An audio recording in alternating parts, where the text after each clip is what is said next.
এখন থেকে বাচ্চারা খাবে হেলদি চকলেট। মোল্ড আউট করার আগে আমার বাচ্চারা কাড়াকাড়ি শুরু করে দিয়েছে, আর আমিও খুশি হয়ে তাদের হাতে তুলে দিচ্ছি হেলদি চকলেট। এই চকলেট বানাতে শেখার পরে আমার মনে হচ্ছে এই চকলেটের ব্যবসা করে আমি বড়লোক হয়ে যেতে পারবো। বাচ্চার যখনই ছোট ছোট ক্ষুধা লাগে তখনই তারা চকলেট খেতে চায়। আমিও 400-500 টাকার চকলেট বার কিনে পকেট ফাঁকা করে ফেলেছি। তাই চিন্তা করলাম কেন না বাসায় হেলদি চকলেট বানিয়ে দেওয়া যাক, যেটাতে থাকবে না কোনো প্রিজারভেটিভ, থাকবে না কোনো চিনি, চকলেট হবে প্রোটিনে ভরপুর। আমার কাছে যত সিডস আর নাটস ছিল সেগুলোর মধ্যে 3টা পুটলি বের করে নিলাম। প্রথমে 1/4 কাপের একটু কম পরিমাণে কাঠবাদাম নিয়ে নিলাম। এরপরে নিয়ে নিছি 1/4 কাপ পরিমাণ কাজু বাদাম। আর last but not the least নিয়ে নিলাম পাম্পকিন সিড বা কুমড়োর বীজ যেটাকে বলে। এটাও আমি নিয়ে নিছি 1/4 কাপের অর্ধেক। চকলেট বানাতে খুবই অল্প পরিমাণে বাদাম লাগলো। তো বাদামগুলোকে প্রথমে আমি ধুয়ে নিব। বেশ কয়েকবার পানি পরিবর্তন করে করে ধুয়ে নিছি যতক্ষণ পর্যন্ত বাদামের ময়লা সব বের হয়ে না গেছে। এরপরে বাদামগুলোকে 10-15 মিনিট রোদে দিলেই শুকিয়ে যাবে। রোদের ব্যবস্থা না থাকলে ফ্যানের বাতাসে শুকিয়ে নিতে পারেন। বিগত ভিডিওতে রাবিয়া আপু কমেন্ট করেছিলেন কক্সবাজার থেকে, রিহি আপু রামগঞ্জ থেকে, রুবাইয়া ফেরদৌসী আপু অনেক প্রশংসা করেছেন এন্ড আমার আশেপাশেই সে থাকেন। সবাইকে অনেক অনেক ধন্যবাদ আমার পাশে থাকার জন্য আর আমার ভিডিওতে এত সুন্দর করে কমেন্ট করার জন্য। আপনি কোথা থেকে ভিডিওটি দেখছেন কমেন্ট করে জানাবেন, যাতে পরবর্তী ভিডিওতে আমি আপনাকে ধন্যবাদ জানাতে পারি। আমার বাদামগুলো তো শুকিয়ে গেছে, এখন এই বাদামগুলোকে রোস্ট করার পালা। এই জন্য আমি পাবনার খাঁটি দানাদার ঘিটা ব্যবহার করতেছি, আর এই ঘিটা আমাকে পাঠানো হয়েছিল সমাজ শপ থেকে। প্রথমে কাজু বাদাম আর কাঠবাদামটাকে একটু রোস্ট করে নিলাম।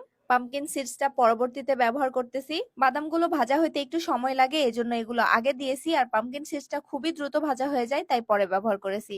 এই বাদামগুলো ভাজার জন্য ঘিয়ের পরিবর্তে বাটারও ব্যবহার করা যাবে। আচ্ছা, এবার বাদামগুলোকে একটু ঠান্ডা হওয়ার জন্য রেখে দিব। ঠান্ডা হলে খুবই সুন্দরভাবে কুচি কুচি করে কেটে নিব, যত ছোট করা সম্ভব। বাদামগুলোকে খুবই সুন্দরভাবে কুচি করে একটা সাইডে রেখে দিলাম। এবার আমি 1/2 কাপ পরিমাণ গুড় দিয়ে দিব। যেহেতু আমি 1/4 কাপ মেজারমেন্ট কাপটা নিয়েছি এই জন্য 2বার দিয়ে দিলাম, কারণ 1/2 কাপের যে মোল্ডটা সেটা আমি এখন খুঁজে পাচ্ছি না। আচ্ছা, এবার আমি এই কোকো পাউডারটা ব্যবহার করতেছি। তোমাদের যেটা পছন্দ সেটাই নিয়ে নিতে পারো। যেই পরিমাণ গুড় আমি ব্যবহার করেছি সেই পরিমাণ কোকো পাউডার দিয়ে দিব। এবার মেল্টেড বাটারও দিয়ে দিব 1/2 কাপ, তবে প্রথমেই আমি 1/4 কাপ দিয়ে দিলাম। এরপরে ব্লেন্ডার জারে দিয়ে দিছি মিক্স করার জন্য। প্রথমে যখন মিক্স হয়েছে তখন একটু স্টিকি ভাব চলে এসেছে। আবারও 1/4 কাপ বাটার দিয়ে মিক্স করে নিব এটাকে। অর্থাৎ ব্লেন্ডার জারে আমি যে 3টা উপকরণ দিয়েছি সেটা সেম কোয়ান্টিটিতে দিতে হবে। ভালোভাবে মিক্স করে নেওয়ার পর চকলেটের মিশ্রণটা আমি একটা বাটিতে নিয়ে নিলাম। এখন এই যে চকলেটের ফ্লেভার আসতেছে, আমার মনে হচ্ছে আমি এগুলো এমনিই খেয়ে ফেলি, কিন্তু আমি সেটা করি নাই, নিজেকে কন্ট্রোল করেছি, কারণ এই চকলেটগুলো আমি আমার বাচ্চাদের জন্য বানাচ্ছি। ভেবেছিলাম এই বাটিতে বাদামগুলো দিয়ে মিক্স করে ফেলবো ব্যাটার, কিন্তু বাটিতে একদমই জায়গা হচ্ছিল না, তাই আবারও চপিং বোর্ডের উপর ঢেলে দিলাম আর মিক্স করা শুরু করলাম। এই পর্যায়ে বাদামগুলো খুবই ভালোভাবে চকলেটের সাথে মিক্স করতে হবে।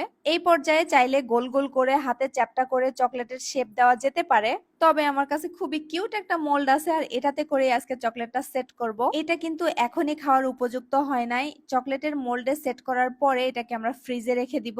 অবশ্যই ডিপ ফ্রিজে না, নর্মাল ফ্রিজে রাখতে হবে। নর্মাল ফ্রিজে 2 ঘন্টার জন্য রাখলেই ভালোভাবে সেট হয়ে যাবে, তবে আমি সারাদিন রেখেছিলাম।